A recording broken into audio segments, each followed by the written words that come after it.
Okay, I just want to show you how to use your practice sheets for your stitch practice. Um, okay, the first one would need is the one for straight lines.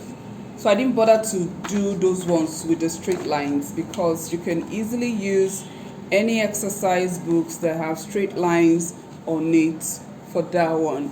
So I'm just going to grab a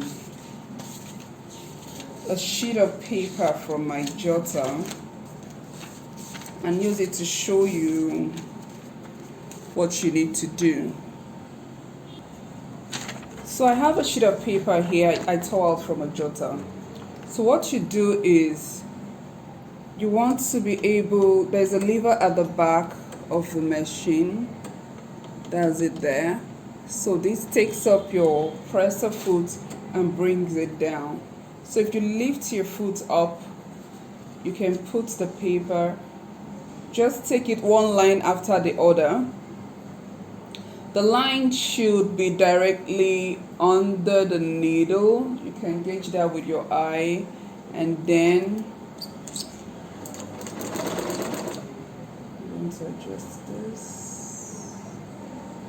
so that I can get longer stitches. So what you're going to try to do is to follow the straight lines. This will guide you in sewing straight lines and getting your stitches straight. So when I get to the end, I pull up the zipper foot. Can you see the holes there? Okay, so you're going to do this one line after the other. For a beginner, it might be a little bit tasking. I don't want to use the word difficult. Okay, but you know, that's why it's called practice sheet, because you're using it to learn how to sew straight lines. Okay, so you're going to take that one line after the other, just like that.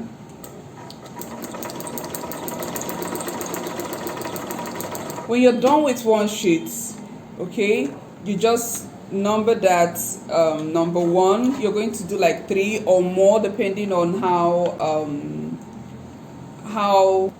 much you would need to get your line straight. Okay, so just continue until you begin to sew on the straight lines, and then you can go on to either of any of these ones here.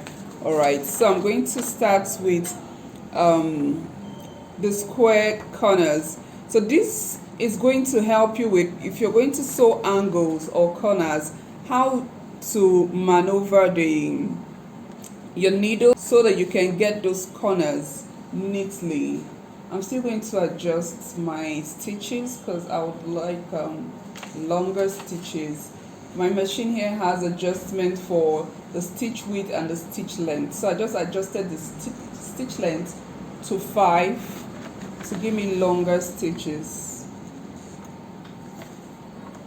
So starting with this, please don't thread your machine.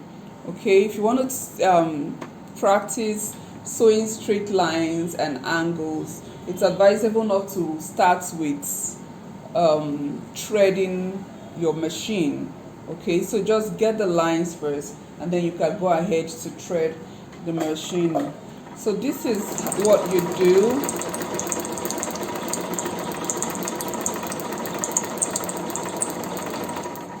Okay, so getting to the end, I'm just controlling this, taking it one stitch at a time. Once I get to the angle there, okay, I lift the zipper foot, just turn this and then drop it, and then I continue.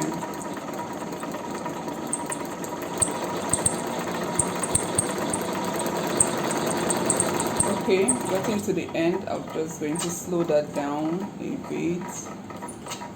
All right, so when I get to the angle, I lift it, I move that a bit, and then I continue with the stitch. Okay, so that is just how it goes. You want to be careful when sewing angles. Okay, so you see it gets to the point there, and then you lift your zipper, your presser foot. You lift your presser foot, turn your paper, drop it, and you continue. Okay, so I'm going to stop. I need to oil my machine.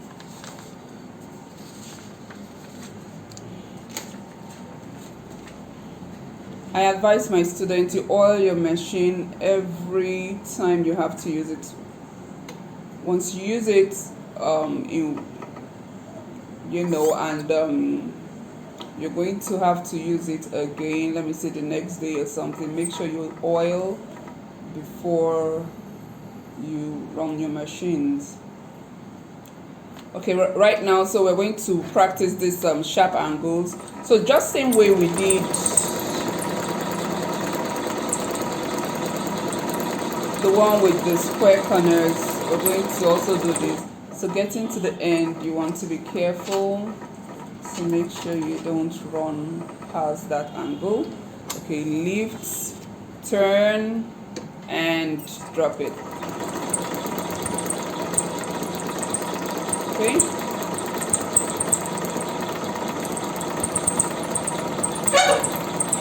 so that is how this is done. Okay, moving on to the circular one. Okay, this one, this one is going to task you a bit. So what you're going to do is basically the same thing, but you want to be more careful with this. Okay, you can start with the inner circle.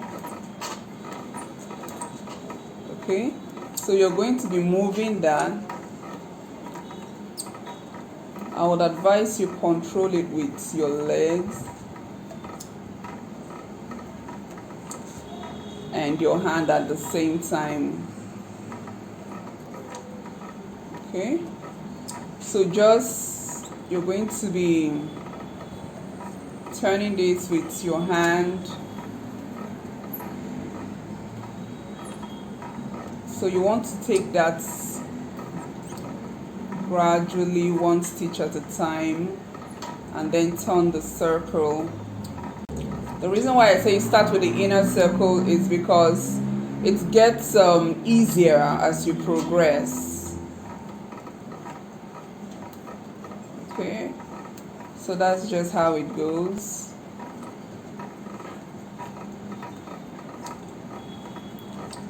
So that's it for the stitches.